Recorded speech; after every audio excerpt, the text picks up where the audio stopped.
보살핌 받는 사람이 행복합니다. 라는 제목으로 함께 하나님 말씀을 함께 생각해 보겠습니다. 솔로몬은 다윗 왕을 이어서 이스라엘의 두 번째 왕이 되죠.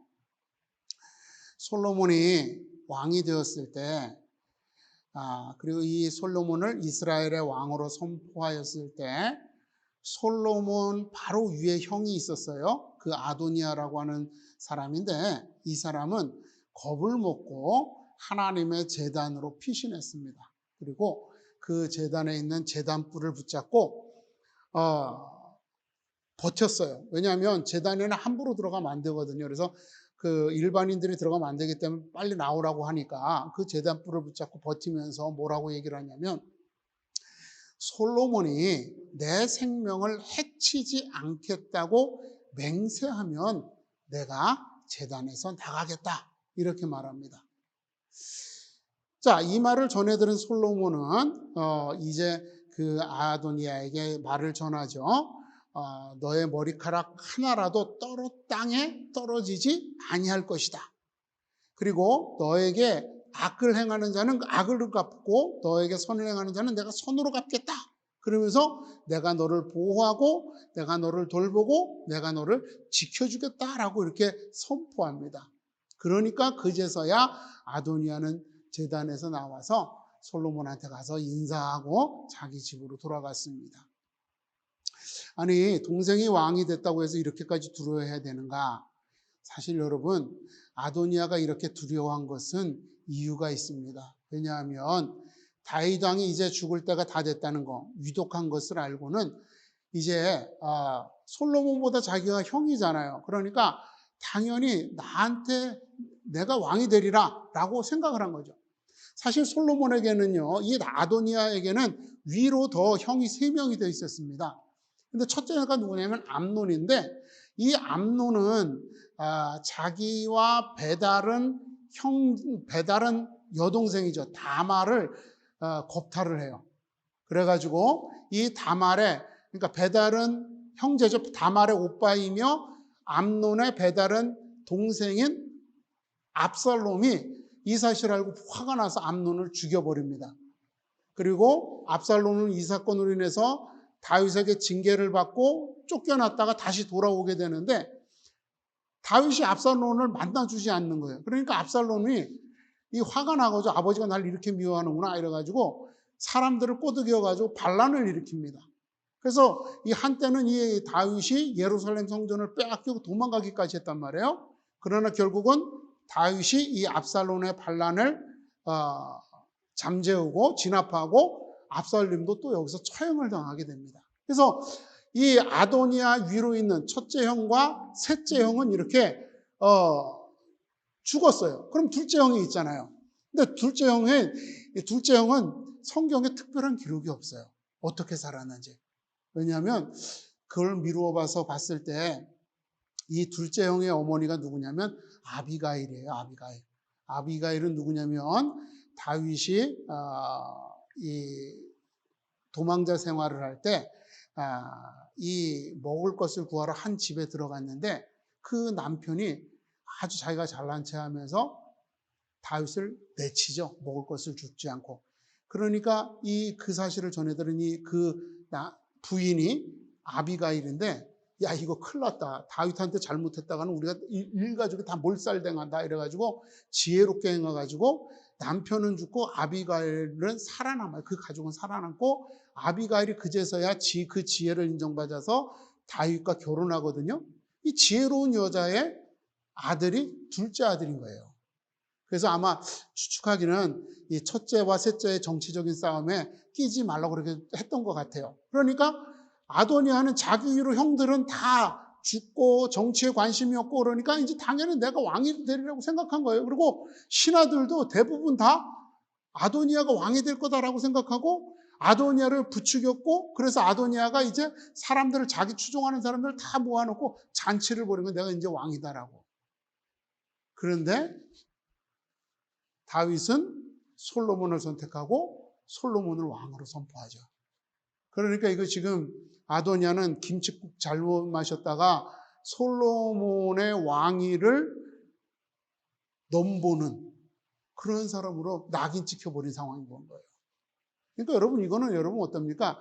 중세시대의 왕위에 도전한 자는 다 죽여버리잖아요. 우리나라 역사에서도 그렇잖아요. 다 형제고 뭐고 다 죽여버린단 말이에요. 그랬기 때문에 아도니아는 더 두려워서 제단에 가서 살려달라고 하나님한테 구한 겁니다. 그랬더니 여러분 어때요? 하나님께서 솔로몬의 마음을 움직이셔서 아도니아를 살려주셨다는 거죠.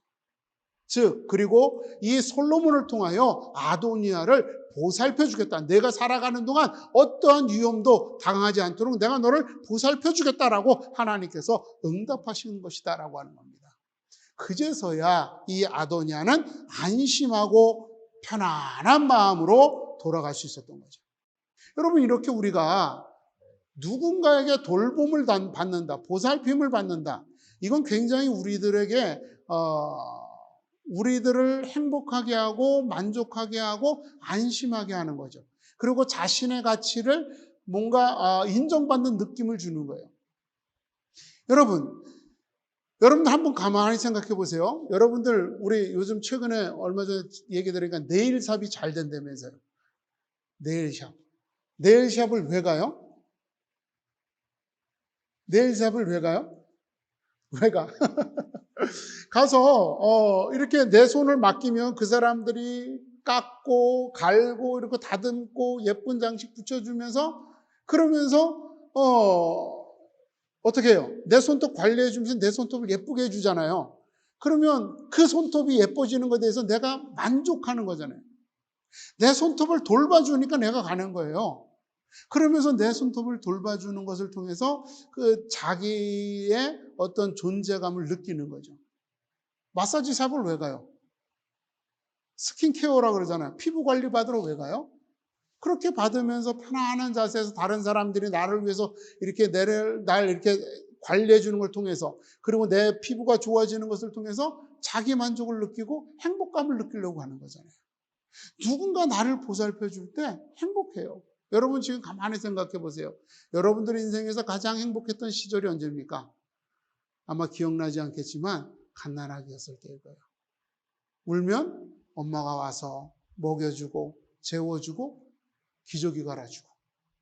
그러나 자면 그때는 여러분 어때요? 내가 뭘 가졌는지, 뭘 가지지 못했는지, 내가 얼마나 못났는지, 내가 얼마나 잘났는지 모르는 시기예요. 그냥 부모님이 돌봐주니까 전부 다 케어해 주니까 그때는 우리가 인식하지 못했지만 가장 행복했던 시간이에요. 근데 자라면서부터 여러분 어때요? 부모의 관리가 점점 부모님이 나를 관리해 줄 수 없는 영역들이 늘어나면서 내가 어떤 존재인지, 내가 얼마나 힘들게 살아야 되는지 알게 되면서부터 자괴감도 들고 너무 힘들다, 괴롭다 이런 생각하기 시작하는 거죠.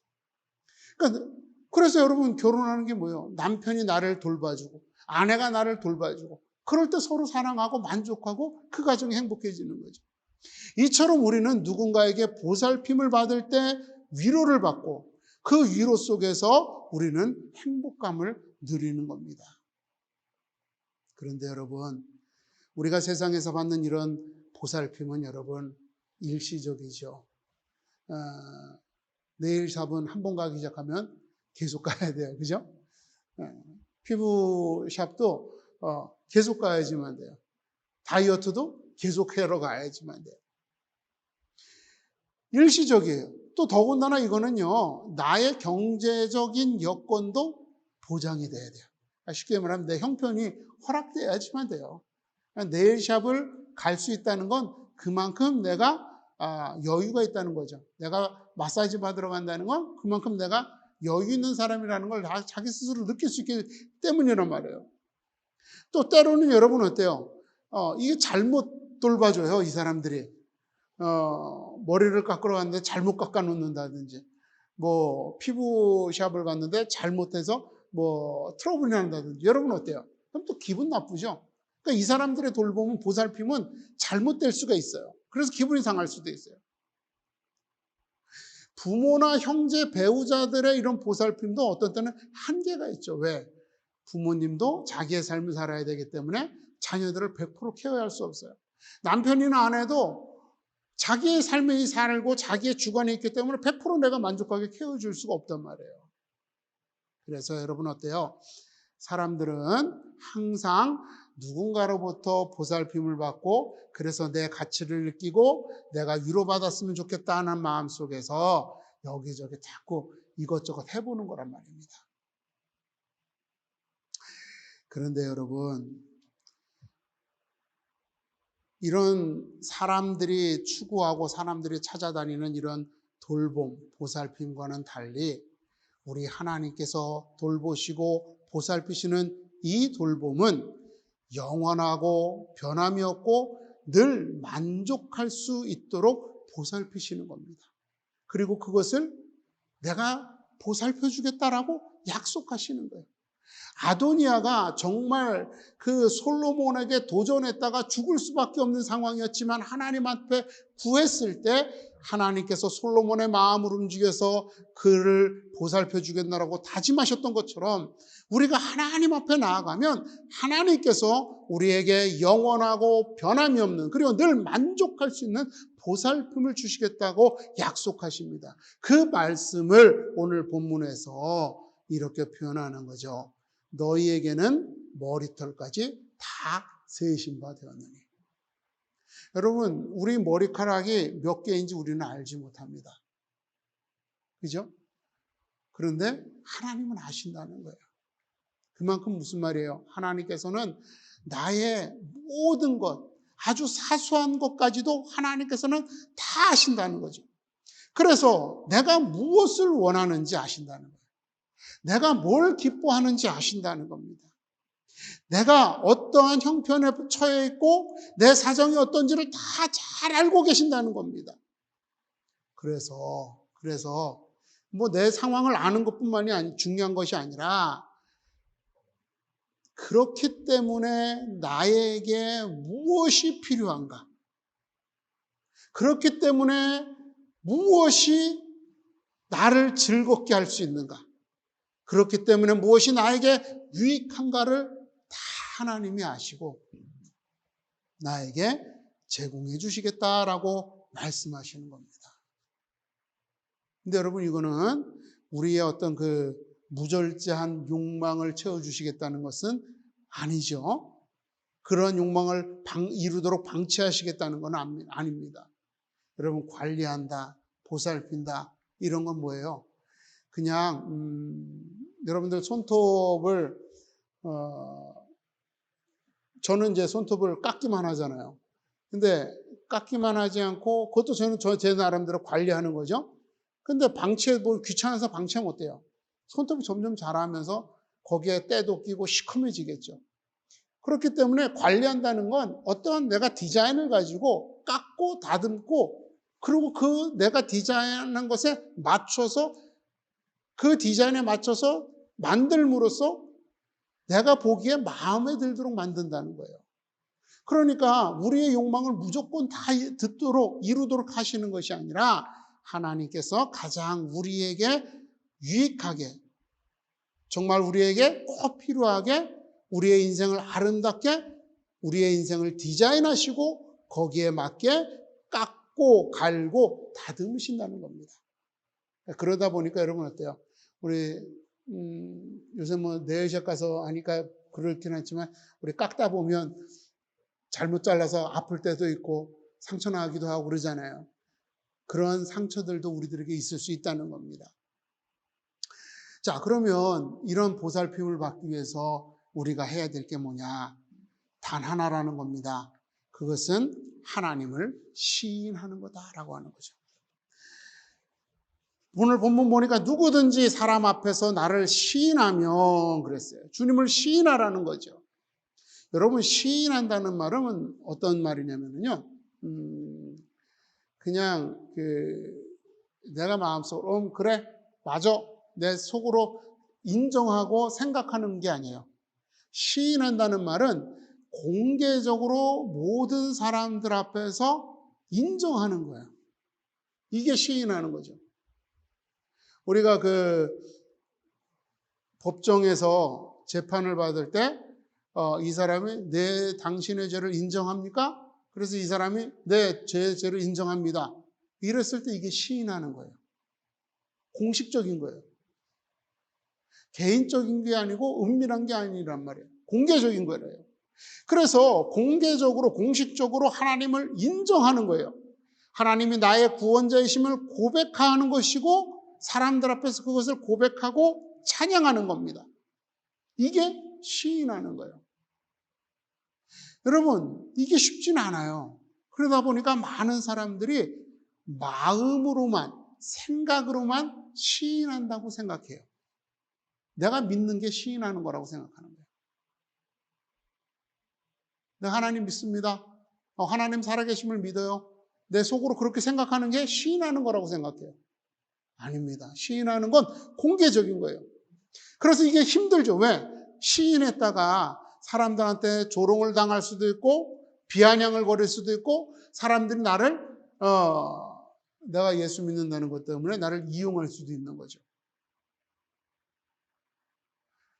그런데 이렇게 우리는 그러한 모든 것들을 극복해내고 하나님을 사람들 앞에서 인정하고 사람들 앞에서 하나님의 약속과 계획에 내가 동의하고 그대로 따라가고 살아갑니다라고 하는 것을 표현해야 되고 하나님을 찬양해야 된다는 겁니다. 여러분, 이것이 하나님께서 기뻐하고 용납하시며 인정하는 시인이에요. 그러니까 여러분 뭐라 그랬어요? 사람들 앞에서 나를 시인하라 그랬잖아요. 너 혼자 네 마음속으로 시인하는 게 아니라 사람들 앞에서 시인하라는 겁니다. 혼자 은밀한 장소에서 내가 하는 건 하나님이 말씀하시는 올바른 시인이 아니라는 겁니다. 우리가 하나님을 믿고 시인할 때 여러분 제가 지지난주에 말씀드렸던 것처럼 이제까지 경험하지 못했던 일들을 깨닫게 됩니다. 예수님께서 집안에서 사람들을 가르치실 때 어떤 한 사람의 무리들이 걷지 못하는, 일어서지 못하는 사람을 침상에 들고 예수님을 찾아갔어요. 그런데 사람들이 너무 많아서 가까이 갈 수 없으니까 지붕을 뜯어서 지붕에서 내렸습니다. 그들은 왜 그랬어요? 예수님께서 그 사람을 고쳐주실 수 있다는 믿음 가지고 그렇게 한 거예요. 무리수를 둔 거죠. 그 믿음을 보시고 예수님께서 고쳐주신 거예요. 믿지 않으면 그 고침을 못 받는 거죠. 이방 여인이 예수님의 옷자락을 살짝 만졌어요. 세상 사람들이 다, 이스라엘 사람들이 다 천하게 여기는 그 이방 여인이지만 예수님을 만지면 내 병이 나을 거다라는 믿음 가지고 만졌어요. 그랬을 때 예수님이 그 여인의 병을 고쳐주신 거죠. 믿지 않으면 그런 행동을 하지 않고 그런 행동을 하지 않으면 그 은혜를 맛볼 수 없는 겁니다. 여러분, 믿어야지만 우리가 하나님의 은혜를 볼 수 있는 겁니다. 우리가 이렇게 하나님을 믿고 시인해야지만 하나님께서 내 인생을 디자인해 나가시는 것을 볼 수 있어요. 그저 나는 믿습니다 그러고 말로만, 입으로만 하고 그냥 속으로만 삼키고 있는 사람은 이런 하나님의 일들을 볼 수 없습니다. 사람들 앞에서 시인하고, 이 시인한다는 건 입으로 얘기하는 것뿐만이 아니죠. 사람들 앞에서 내가 하나님께 기도하고 하나님의 말씀대로 살고 이런 거예요. 그럴 때 하나님이 내 인생을 디자인해 나가는 것을 볼 수 있게 된다라고 하는 겁니다. 바로 하나님을 믿고 시인할 때 우리는 이제까지 경험하지 못했던, 알지 못했던 일들을 깨닫게 되는 것입니다. 바로 믿어야만 알 수 있는 하나님의 사랑, 하나님의 은혜를 느끼게 되는 것입니다. 그리고 그때 우리는 더 큰 확신과 소망으로 하나님께 나아가게 되는 겁니다. 이런 거죠. 다람쥐 쳇바퀴 돌듯이 하나님을 믿고 시인하면 은혜를 주셔요. 그럼 그 은혜가 더 큰 사랑과 확신이 돼서 더 큰 믿음의 삶으로 이루어지는 거죠. 그럼 하나님이 더 큰 은혜를 주시는 겁니다. 이런 은혜와 사랑, 확신과 소망의 이런 쳇바퀴와 같은 순환 속에서 늘 하나님의 보살핌을 받는 하나님의 행복한 자녀들이 되기를 주님의 이름으로 축원을 드립니다. 기도하겠습니다.